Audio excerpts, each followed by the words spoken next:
Hi, welcome back to Erin's Reading Corner. Today I'm going to go over a list of recommendations for whimsical reads for the spring as well as my TBR. So first up I have the book Shady Hollow by Juno Black. It's the first one in a mystery series and they all star animals in this little village of Shady Hollow. This follows reporter Vera Vixen Fox who gets news of like a murder and wants to solve it. It's really cute and it kind of has like Zootopia vibes in that like the animals wear clothes and they have jobs and stuff, but it's like small townish. Second book is Legends and Lattes by Travis Baldree. It's about an orc, I think it's an orc, Viv, who has been like an adventurer for a long time, but like wants to settle down and start a cafe. And so this is about her adventures starting the cafe and like problems she has with like the town and stuff. It's really cozy and really cute. And there's a prequel book out as well as a sequel that I need to get to. Next up is The 7-Year Slip by Ashley Poston. So in this book, Clementine West is grieving her aunt and has moved into her apartment. But the apartment has this magical capability of taking you 7 years in the past, where she meets a guy renting the apartment, and it's the kind of them falling in love and like trying to figure out the right person at the wrong time kind of situation. And it deals really well with grief and stuff, and actually both of the books I've read by Ashley Poston does really well with that, so I kind of recommend that if you are going through a hard time. All of her books seem to have some element of magical realism, and I would add the Someday Garden coming out in June to this list as well by her. So kind of an OG classic to like Book Talk and BookTube is The Cruel Prince by Holly Black. It's a fae story set in the world of Elfhame where there's two twin sisters that were taken along with their half-sister by a redcap to live in the fairy world. And it's the mortal Jude trying to like find her place in the court, and it can be very bloody and very political. But there's also a really interesting romance in the series between her and Cardan, the prince, one of the princes to the royal family. And it's a really good series that I highly recommend. It helped get me into reading, actually. Next is A Witch's Guide to Magical Innkeeping by Sangu Mandana. So this is her second book. I have not read the first one. It's actually on my TBR list I'm going to show you. And it features Sarah Swan, who used to be one of the most powerful witches in Britain. But when her aunt dies, she tries to resurrect her, and that takes away her magic. It's really cute and cozy, and it deals with her in the inn trying to get her powers back. And some of the whimsical elements of it is there's a talking fox and there's a resurrected chicken skeleton as well. So there's some really cute like animal stuff, and it's overall very cozy and I highly recommend it.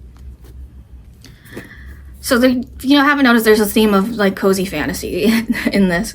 This is The Spell Shop by Sarah Beth Durst. This goes with Keela, the librarian from Elysium, who after the rebellion kind of attacks the city and burns the library, she goes back to the small island she was raised on and opens a jam store, and also tries to help out the island using spells, even though magic is illegal. And it's really cozy and really whimsical with all the magic, and like there's a lot of stuff with nature in it, and her bringing back like the natural beauty of the island. I have a Ancient Witch's Guide to Modern Dating, which features Thorn Scarheart, a 39-year-old witch who is from the 17th century, I think. She's from the past, and she feels like she's old and can't fall in love and stuff, that she's not desirable, and she accidentally time travels to present day where she falls in love with a vet. And she doesn't realize that at first and goes on a bunch of dates with different men trying to figuring out dating and stuff. And there's talking cats in it, her familiar, and other cats that are like in the neighborhood of like her house that she can talk to. And I think that's one of my favorite parts of this book is the talking cats. It's really cute, and I recommend it. It's not as well known of a book, but it's really good. Speaking of cats, I have Agnes Aubert's Mystical Cat Shelter by Heather Fawcett. I just read this book last month, and it was my favorite book of the month. The cats in it are really cute, and they really remind me of like real life cats. Like some of it, the personality reminds me of my own cat I have. So Agnes lost her shop in its previous location to a duel between magicians, and is looking for a new place to rent, and in the beginning is having difficulty with that. But when she eventually finds a place, she kind of gets in the middle of a magical conflict between two magicians, and that's kind of the center of the story. It's very cozy and very unique because of the magic system being kind of illegal, like in that like they can't sell magical artifacts that have spells, but the magicians still kind of get away with stuff and cause trouble. It's really good. Next up is The Rose Bargain by Sasha Payton Smith. This is another fairy romance, but this one's kind of more Bridgerton set, where the girls in it are trying to woo the fairy prince in the wedding season.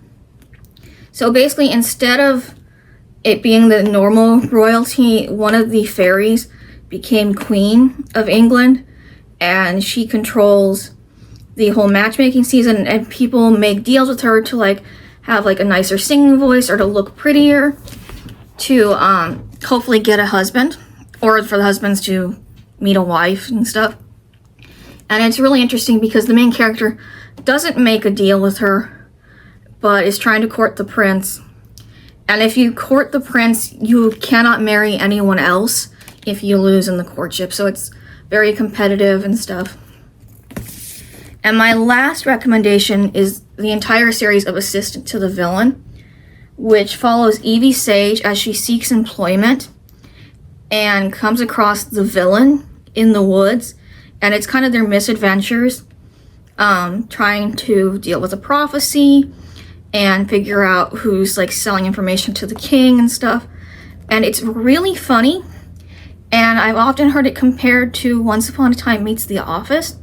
So if you're looking for a funny romantasy, this is what you should try. So now I'm going to go over my TBR list of books. First up is How to Lose a Goblin in 10 Days by Jessie Silva. This features the halfling pansy and the goblin wren, who each think they've inherited a cottage, and they live in the house together, but they're trying to make the other chicken out to see who ends up with the property. And it's supposed to be a very cute, cozy romance, and it's a debut novel, so I really look forward to seeing how this is. It's also on my April TBR. Another Heather Fawcett book is Emily Wilde's Encyclopedia of Fairies. I know this series is very popular, and I just haven't gotten to it yet. And I know it's her, it's about a curmudgeonly professor named Emily Wilde who journeys to a small town in the far north to study fairy folk and discovers dark fame, magic, friendship, and love, and the start of a heartwarming and enchanting new fantasy series. So I hope to give this a try this spring. Then there's The Very Secret Society of Irregular Witches by Sangu Mandana. This is her first book of the cozy fantasy kind of variety.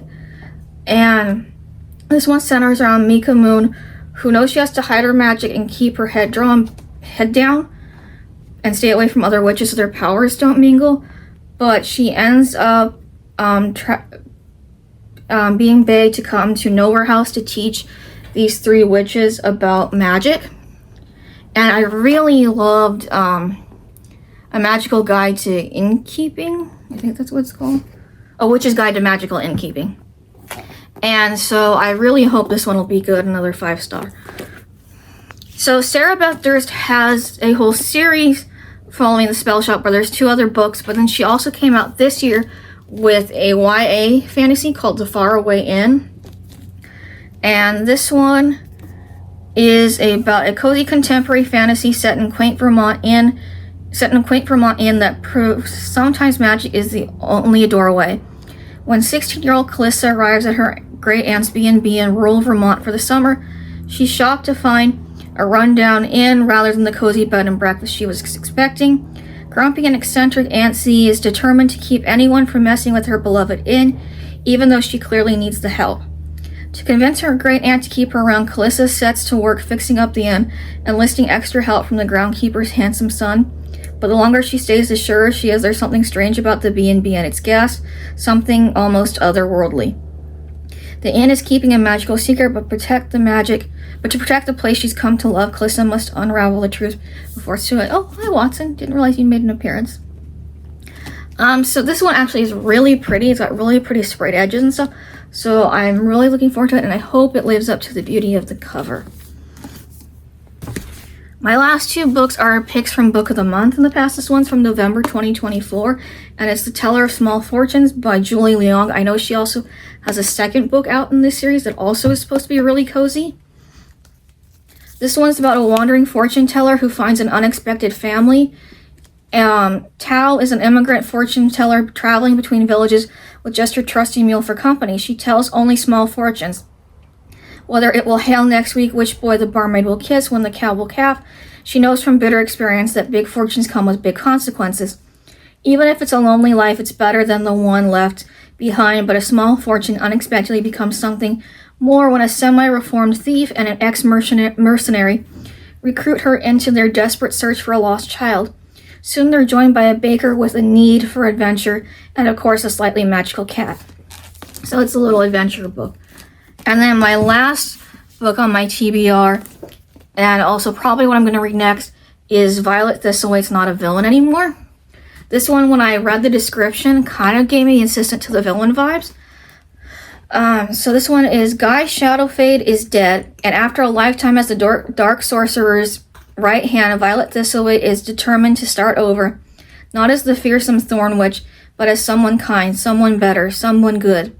The quaint town of Dragon's Rest, Violet decides, will be her second chance. She'll set down roots, open a flower shop, keep her sentient, mildly homicidal houseplant in check, and prune dark magic from the twisted boughs of her life. So it kind of gives a little bit of the spell shop too, with that there's a talking plant. And that's all I have for you today. So like and subscribe, and have a good day. Bye.